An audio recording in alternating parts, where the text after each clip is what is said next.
আমার নবী বলছেন ফজরের নামাজের 2 রাকাত যে সুন্নাত আছে, এই 2 রাকাত সুন্নাত নামাজের মূল্য হচ্ছে জমিন থেকে আসমান পর্যন্ত যতটুকু জায়গা তত পরিমাণ সওয়াব। আপনি ফেয়ার অ্যান্ড হ্যান্ডসাম বাদ দেন, আপনি ফেয়ার অ্যান্ড লাভলি ম্যান বাদ দেন, গার্নিয়ার ম্যান বাদ দেন, আপনি ওই হাবিব তাসকিয়ারে গিয়ে আপনার ফেসিয়াল করা বাদ দেন, আপনি ফজরের নামাজে গিয়ে ওযুটা করেন না, তারপর দেখেন না আপনার চেহারার গ্লেজ কি কেমন মারে। আপনি হাজার হাজার টাকা ফেসিয়াল করেন, আপনি হাজার হাজার টাকা বিউটিশিয়ানকে দিয়ে দিচ্ছেন, দিয়েন না, এগুলো আপনি ফিলিস্তিনের ভাই বোনের জন্য রেখে যান, ঠিক কিনা কথা বলেন? আপনি লক্ষ লক্ষ টাকা বিউটিশিয়ানকে দেওয়ার দরকার নাই। আপনি 5 ওয়াক্ত 5 বার ওযু করেন না, আপনার চেহারা দেখলেই শত্রু কাবু হয়ে যাবে, ঠিক কিনা কথা বলেন? আমি কোনো বিউটি পার্লারের বিরুদ্ধে মানুষ না ভাই। বিউটি পার্লার, বিউটিশিয়ান যারা কাজ করে, এটা একটা প্রফেশন। তবে হ্যাঁ, এটার অতিরঞ্জন যদি হয়ে যায়, স্বামীর জন্য সাজা জায়েজ। এর বাইরে আপনারা যা করেন, আমাদের মা বোনরা এই এলাকায় মহিলা আসেনি না? সব চলে গেছে, আছে।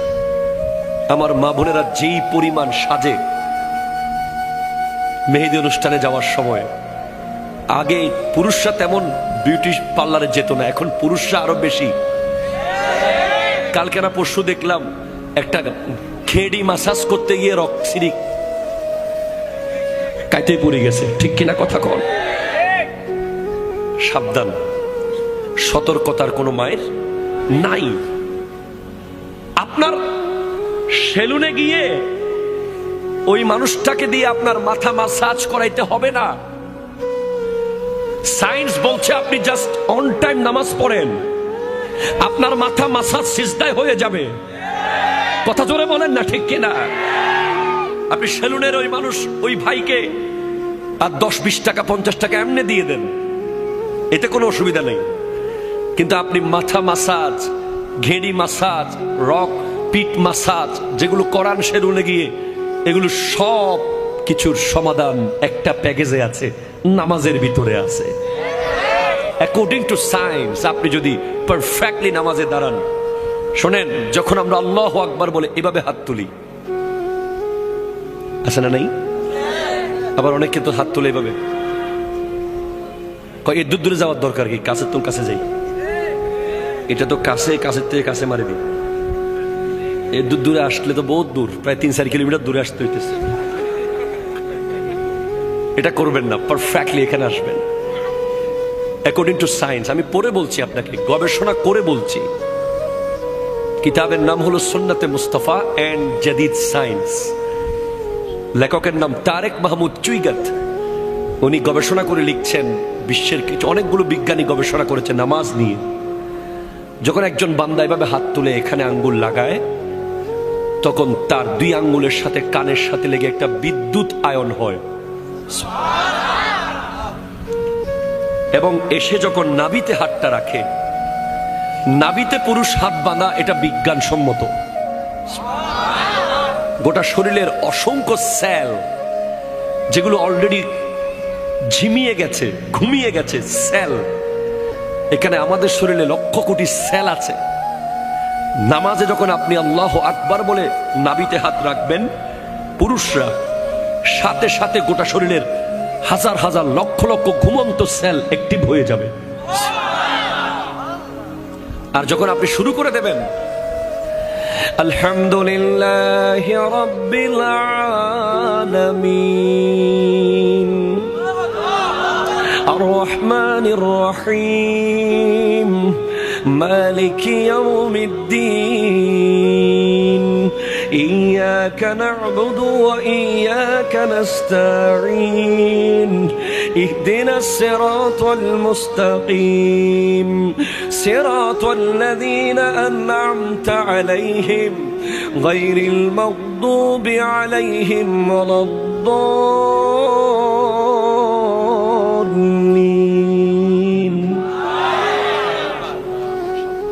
তখন প্রতি আয়াতে আয়াতে আপনার শরীরের অসংখ্য জায়গায় যেখানে রক্ত থেমেছিল, ব্লাড স্টপ ছিল, যেখানে কোষগুলো মরে যাচ্ছিল, সব থপ থপ করে জেগে উঠবে কোরআনের আয়াত শোনার সাথে। এজন্য যে সমস্ত মা বোনেরা নামাজ পড়ে ওদের সন্তান, আর যে সমস্ত মা বোনেরা নামাজ পড়ে না ওদের সন্তান, দুই সন্তানের মধ্যে আকাশ আর পাতাল বেশ কম থাকবে। আচরণে, ভদ্রতায়, নম্রতায়, ধৈর্যতে, সবকিছুতে পার্থক্য থাকবে।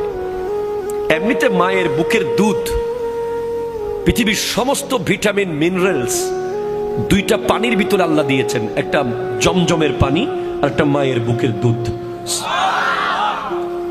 যেখানে আল্লাহ গোশতের ভিটামিন দিয়েছেন, মাছের ভিটামিন দিয়েছেন, এ টু জেড সব ভিটামিন মিনারেলস আল্লাহ দিয়েছেন জমজমের পানিতে আর মায়ের বুকের দুধে। এমনিতেই ওই দুধের মধ্যে আল্লাহর দেওয়া নিয়ামত তো আছেই, পাশাপাশি মা যখন সিনার মধ্যে হাত রেখে নামাজ পড়তে থাকে, কোরআন তেলাওয়াতের মাধ্যমে আরো বেশি শক্তিশালী হয় মায়ের বুকের দুধ। ওই দুধ যখন সন্তান পান করে ওই সন্তান আল্লাহর ওলি হয়ে যায়। ওই সন্তান জগতের শ্রেষ্ঠ ব্যক্তিত্ব হয়ে যায়। ওই সন্তান সমাজ সেবক হয়।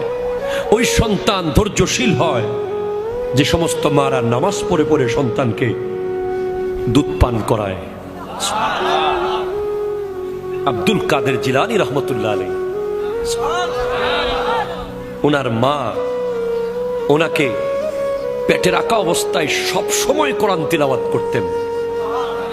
দুনিয়াতে আসার পরেও কোরআন তিলাওয়াত করতেন বলে আব্দুল কাদের জিলানী রহমতুল্লাহ আলাইহির একটা স্পেশালিটি হলো উনি মায়ের পেটে সেহেরি খেয়েছেন, দুনিয়াতে এসে ইফতার করেছেন। এটা আপনাকে মানতেই হবে ভাই, কারণ আমি এমন কিতাব থেকে বলছি বাহাজাতুল আসরার, যেটার দলিল সনদ অত্যন্ত মজবুত। সুবহানাল্লাহ, জোরে পড়েন। এরপর যারা তাহাজ্জুদ পড়বে, আমি তো বলেছি আল্লাহর মোবাইল নাম্বার লাগবে আপনাদের, কথা বলে লাগবে কিনা বলেন না। রব্বুল আলামিনের একটা মোবাইল নাম্বার আছে। আমাদের কওমি ঘরানার এক হুজুরের মুখে আমি শুনেছি, আমার খুব ভালো লেগেছে কথাটা।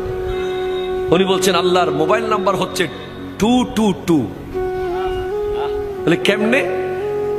রাতের 2টা বাজে 2 রাকাত তাহাজ্জুদ, 2 ফোঁটা চোখের পানি।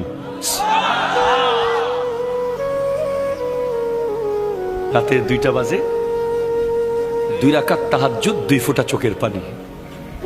আল্লাহর সাথে আপনার কথা শুরু হয়ে যাবে। আরে ভাই, আপনি যদি আমার বছরে একবার ফোন দেন আমি কি চিনবো আপনাকে? চিনবো না ভাই, বিশ্বাস করেন চিনবো না, কষ্ট হবে।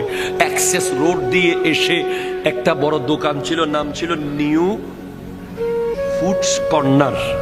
ওই দোকান বরাবর যে মাঠ, মাঠের এক কোনায় 10-12 জন স্মার্ট যুবক ভাই ওয়াজ শুনতেছিল। এইভাবে করে আপনাকে বুঝাইতে হবে আমাকে, তখন আমি চিনবো। আর যদি আপনি আমারে মাসে একবার ফোন দেন, আমি তখন ফোন দেওয়ার সাথে সাথে মোটামুটি চিনে যাব। যদি সপ্তাহে একবার ফোন দেন, আমি লাইন কেটে ব্যাক করব। যদি ডেলি একবার ফোন দেন, আমি বলবো দোস্ত তুই দাঁড়া, আমি আসতেছি। ঠিক কিনা কথা বলেন? এটা দুনিয়ার নিয়ম। আপনি আল্লাহর সাথে ফজরে 4 রাকাত পড়েছেন, জোহরে 12 রাকাত পড়েছেন, আসরে 8 রাকাত পড়েছেন, মাগরিবে 7 রাকাত পড়েছেন, এশায় 15 রাকাত পড়েছেন। সম্পর্ক কাছে যাচ্ছে।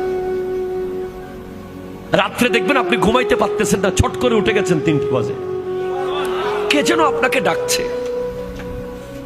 তাহাজ্জুদ পড়েছেন, বলেন আল্লাহ কি আপনাকে ওলি না বানিয়ে রাখবে? আয় বান্দা, আর থাকিস না, বন্ধু হয়ে যা। অ্যাকর্ডিং টু সায়েন্স, সমাজের যে নেতা হবে, কি হবে? জোরে কয় না, কি হবে? মসজিদের যিনি সভাপতি হবে, এলাকার মহল্লার যিনি সর্দার হবে, যিনি দেশের শাসক, সমাজের শাসক, ইউনিয়নের শাসক, জেলার শাসক, উপজেলার শাসক, অ্যাকর্ডিং টু সায়েন্স তাকে তাহাজ্জুদ গুজার বান্দা হওয়া উচিত, ঠিক কিনা বলেন? তাহাজ্জুদ নিয়ে গবেষণা করেছে আমেরিকার একদল বিজ্ঞানী। তারা বলছে এটা কি সিস্টেম, রাতের মাঝরাতে ঘুম থেকে উঠে যাওয়া, এটা কি শরীরের জন্য কোনোভাবে ভালো হতে পারে? তখন তারা এক দলকে ঘুম পাড়িয়ে রেখেছে আর এক দলকে ঘুম থেকে তুলে দিয়েছে তাহাজ্জুদের টাইমে, দুইটা দল। পরে দেখা গেছে যারা তাহাজ্জুদের টাইমে ঘুম থেকে উঠে যায় তাদের ডিসিশন নেওয়ার ক্ষমতা সবচেয়ে বেশি অ্যাপ্রোপ্রিয়েট হয়। আমার নবী 63 বছর জিন্দেগিতে আমাদের 63,000 বছরের কাজ করে গেছেন, ঠিক কিনা বলেন না? কেমনে পারলেন? হ্যাঁ, উনি নবী, ওনাকে আল্লাহ ক্ষমতা দিয়েছেন, কিন্তু আমার নবীজির জন্য তাহাজ্জুদ ফরজ ছিল। একটা মানুষ যখন তাহাজ্জুদ পড়বে সে কোনোদিন লাইফে রং ডিসিশন নিতে পারবে না। তার ব্যবসা লস হয়ে যাবে, সে সুইসাইড করবে না। হাজারো মেয়ে তাকে ছেড়ে চলে যাবে, সে হাত কেটে ফেলবে না। কথা বলেন ঠিক কিনা? তার সম্পদ নষ্ট হবে, সন্তান মারা যাবে, তার লাইফে যতই ঝড় আসুক, তাহাজ্জুদের মজা একবার যে পেয়েছে। সমাজে যে সিদ্ধান্ত নেওয়ার মিটিং হলে 100 জন তাহাজ্জুদ ছাড়া নামাজ যে সিদ্ধান্ত দেবে ব্যক্তি, আর একজন তাহাজ্জুদ পড়নেওয়ালা ব্যক্তির সিদ্ধান্ত ওই 100 জনের চেয়ে বেশি নিখুঁত হবে। আমাদের সমাজে এখন লিডার যারা হয় তারা তো তাহাজ্জুদ তো দূরের কথা, কথা কয় না, ঠিক কিনা? কথা কয় না। এজন্য নেতৃত্বে যারা থাকবে তাদের তাহাজ্জুদ পড়া দরকার, যাতে তারা সিদ্ধান্ত দেওয়ার সময় জনগণের কল্যাণে, দেশের কল্যাণে, সমাজের কল্যাণে সিদ্ধান্ত দিতে পারে, ঠিক কিনা? কথা বলেন। নামাজ আপনি পড়ছেন না, আপনি নামাজ পড়ছেন না, আমি অবাক হয়ে যাচ্ছি। আপনি নামাজ কেমনে পড়ছেন না?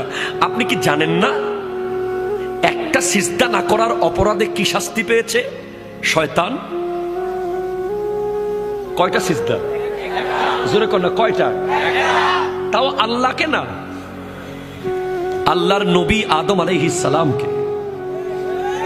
একটা সিজদা করে নাই, অহংকার করেছে, বিনিময়ে জান্নাত থেকে আল্লাহ বের করে দিয়েছে তাকে। কিয়ামত পর্যন্ত লানত প্রাপ্ত শয়তান। পৃথিবীর এমন কোন জায়গা নাই যেখানে সে সিজদা করে নাই আল্লাহকে, কিন্তু আল্লাহর কথা মতো একটা সিজদা না করার অপরাধে যদি সে এমন শাস্তির শিকার হয়, আপনি তো জানেন না প্রতিদিন 17 রাকাত হচ্ছে ফরজ নামাজ, 17 দুগুণ 34টা সিজদা। এগুলো কাকে করতে বলা হচ্ছে? আল্লাহ নিজেকে করতে বলছেন। হাইয়া আলাস সালাহ, হাইয়া আলাল ফালাহ। হ্যাঁ বলছে, হ্যাঁ বলছে, আজকেও বলেছে। হ্যাঁ, আজকে 17ই নভেম্বর অনেক ব্যবসায়ী এখানে আছে। ওই ওষুধের দোকানে যিনি ব্যবসা করেছেন ভালো করেছেন, কুলিং কর্নারে যিনি ব্যবসা করেছেন ভালো করেছেন, অনেকেই ব্যবসা করেছেন ভালো করেছেন।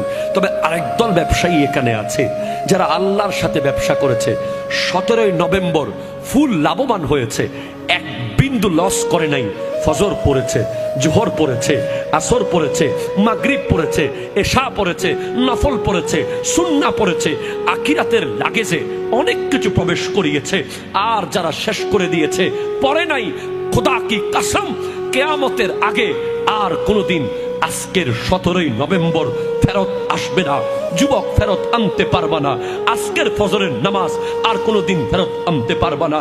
সারা জিন্দেগি সিজদা করলেও আজকের ফজরের নামাজের অন টাইম পড়ার যে নিয়ামত, এটা তুমি আর কোনোদিন পাবা না, কোনোদিন পাবা না।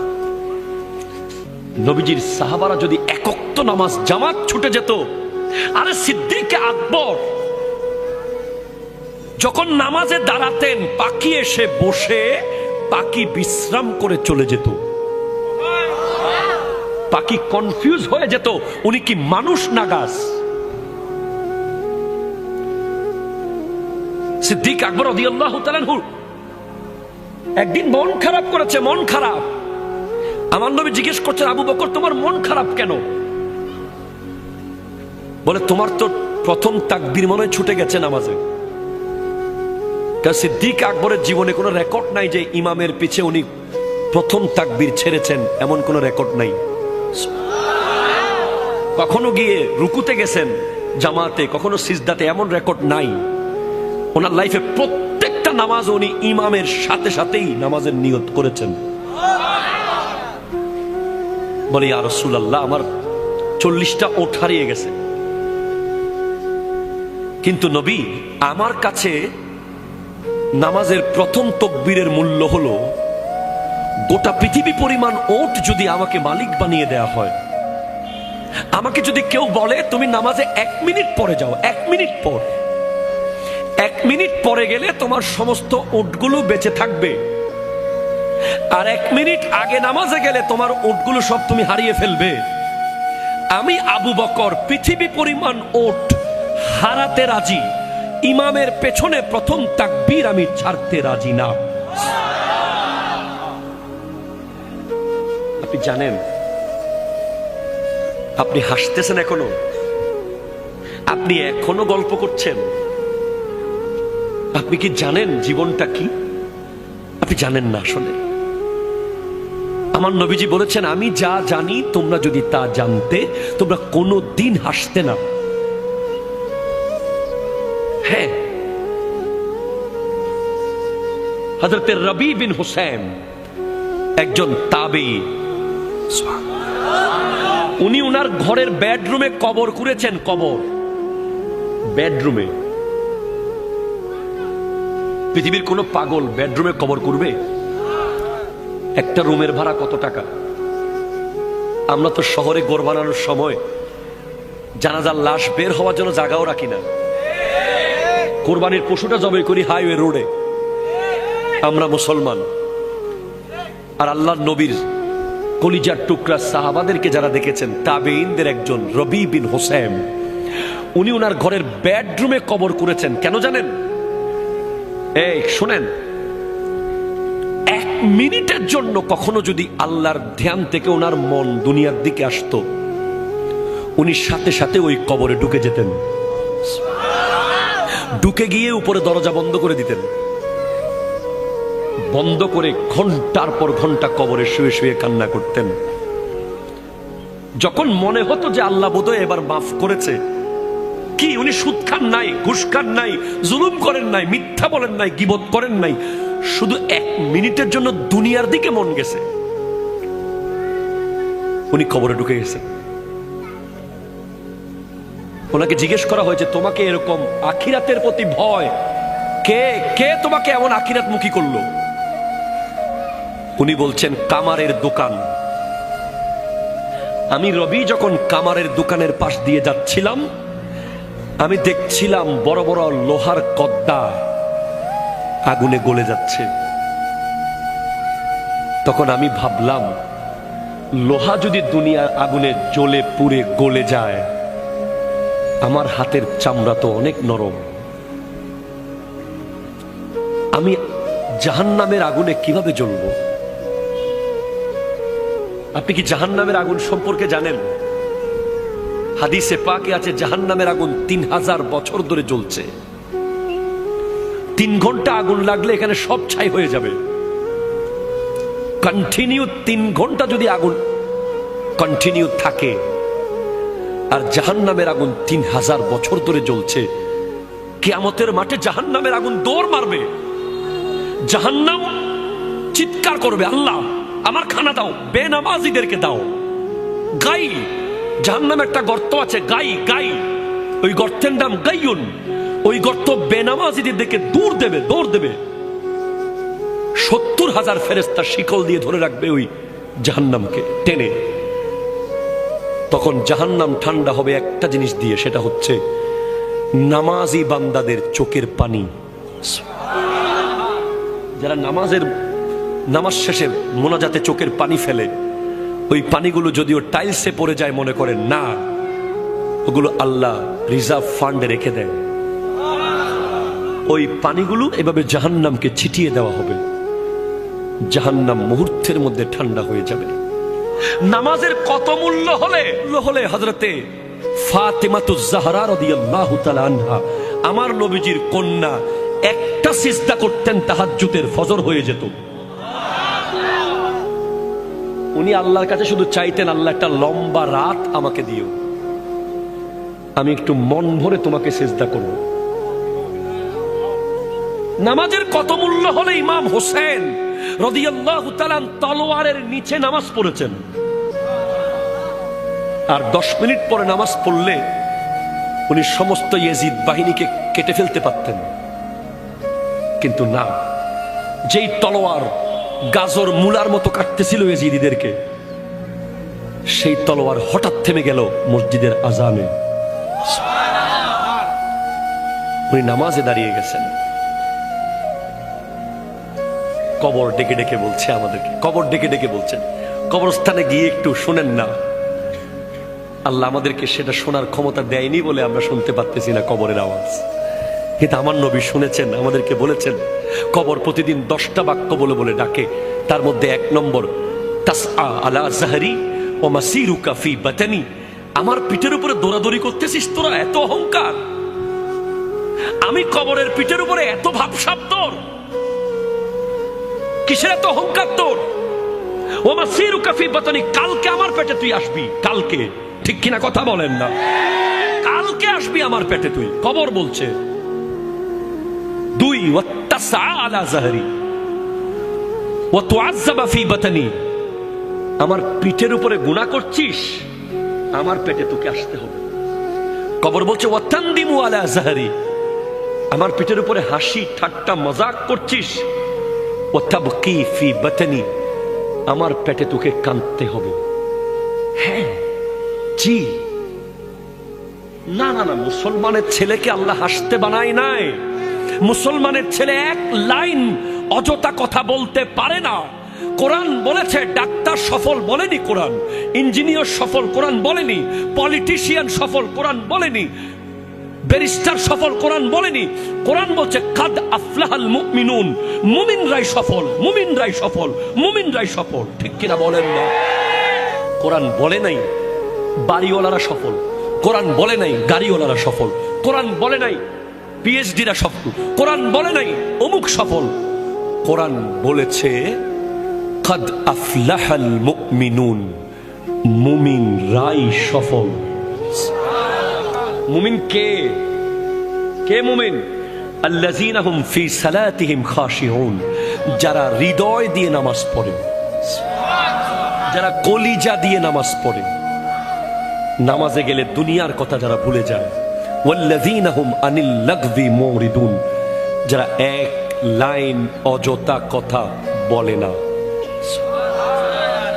ওয়াল্লাযীনা হুম লিযাকাতি ফাইলুন, যারা জাস্ট টাইম যাকাত দিয়ে দেয়। ওয়াল্লাযীনা হুম লিফুরুজিহিম হাফিজুন, যারা লজ্জাস্থানকে হেফাজত করে। জীবনের মহামূল্যবান সময় চলে গেছে।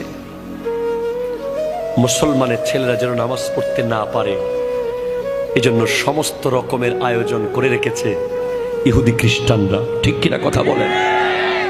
মুসলমানের ছেলে যেন নামাজ পড়তে না পারে, এজন্য নেইমার আর ক্রিস্টিয়ানো রোনালদোকে কিনেছে সৌদি আরব, ঠিক কিনা কথা ধরে বলেন? আজকের সৌদি আরবের নিউজ দেখেন আপনারা, রিয়াদে কাবা ঘরকে স্ক্রিনের মধ্যে রেখে বেগানা নারী নাচতেছে। মুসলমানের ছেলেকে ধ্বংস করে দেওয়ার জন্য প্রতিদিন গেম তৈরি হচ্ছে, প্রতিদিন সফটওয়্যার তৈরি হচ্ছে, প্রতিদিন ব্যাটিং সাইট তৈরি হচ্ছে, প্রতিদিন প্রতিদিন কিছু না কিছু হচ্ছে। মুসলমানের ছেলেকে মসজিদ থেকে গলা ধাক্কা দিয়ে বের করতে হবে না, একটা জিন্সের প্যান্ট মুসলমানের ছেলেকে বের করে ফেলেছে মসজিদ থেকে। হ্যাঁ, আমার কথা বিশ্বাস না হলে আপনি গবেষণা করেন না। যেদিন থেকে জিন্সের প্যান্ট এসেছে সেদিন থেকে শত শত যুবক নামাজ থেকে দূরে চলে গেছে। কেন? কারণ ওই প্যান্ট পরে সে বসতে পারে না, ঠিকভাবে প্রস্রাব করতে পারে না, পরে বলে হুজুর আমার প্যান্টের সমস্যা। আপনি তো বুঝেন নাই সেটা। মুসলমানের ছেলেকে ট্রিট দেওয়া হয়েছে, ট্রিট। পাশ করেছিস ট্রিট দে, বিয়ে করেছিস ট্রিট দে, ফলইছে ট্রিট দে, ট্রিট করতে এসেছে। ট্রিট কোথায় পাইলা তোমরা? ইসলাম তো ট্রিটকে দেয় না, ইসলাম ফাতেহা দিয়েছে, ঠিক কিনা বলেন না? একটা যুবক যাচ্ছে ট্রিটে, একটা যুবক যাচ্ছে ফাতেহাতে, বিশাল পার্থক্য হয়ে যাবে। যে ট্রিটে যাবে তার ফ্যান থাকবে সিরা,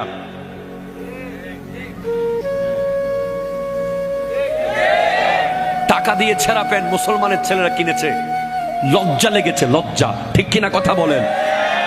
মাথা হেট হয়ে গেছে, টাকা দিয়ে মুসলমানের ছেলে যখন ছেঁড়া প্যান্ট কিনে কিনে পরে। আমি নিজে ধোকা খেয়েছি একবার, এভাবে ধরে রাখছি আমার এক আত্মীয়কে হাত দিয়ে। সে বলছে কিভাবে ধরে রাখছেন? তোমার প্যান্ট ছিঁড়ে গেছে, তাড়াতাড়ি যাও, বাসায় গিয়ে চেঞ্জ করে আসো। বলে না না না, এটা তো ফ্যাশন। কি করবেন বলেন? আজকে মুসলমানের ছেলের দরকার ছিল ফিলিস্তিনে গিয়ে যুদ্ধ করা, ঠিক কিনা কথা বলেন? আজকে দরকার ছিল সালাউদ্দিন আইয়ুবের উত্তরসূরি হয়ে ওই ভারতে আমার নবীর বিরুদ্ধে যখন কথা বলেছে, ওই হিন্দু পুরোহিত মুসলমান যুবকরা সব মুম্বাইয়ে একসাথে হয়েছে।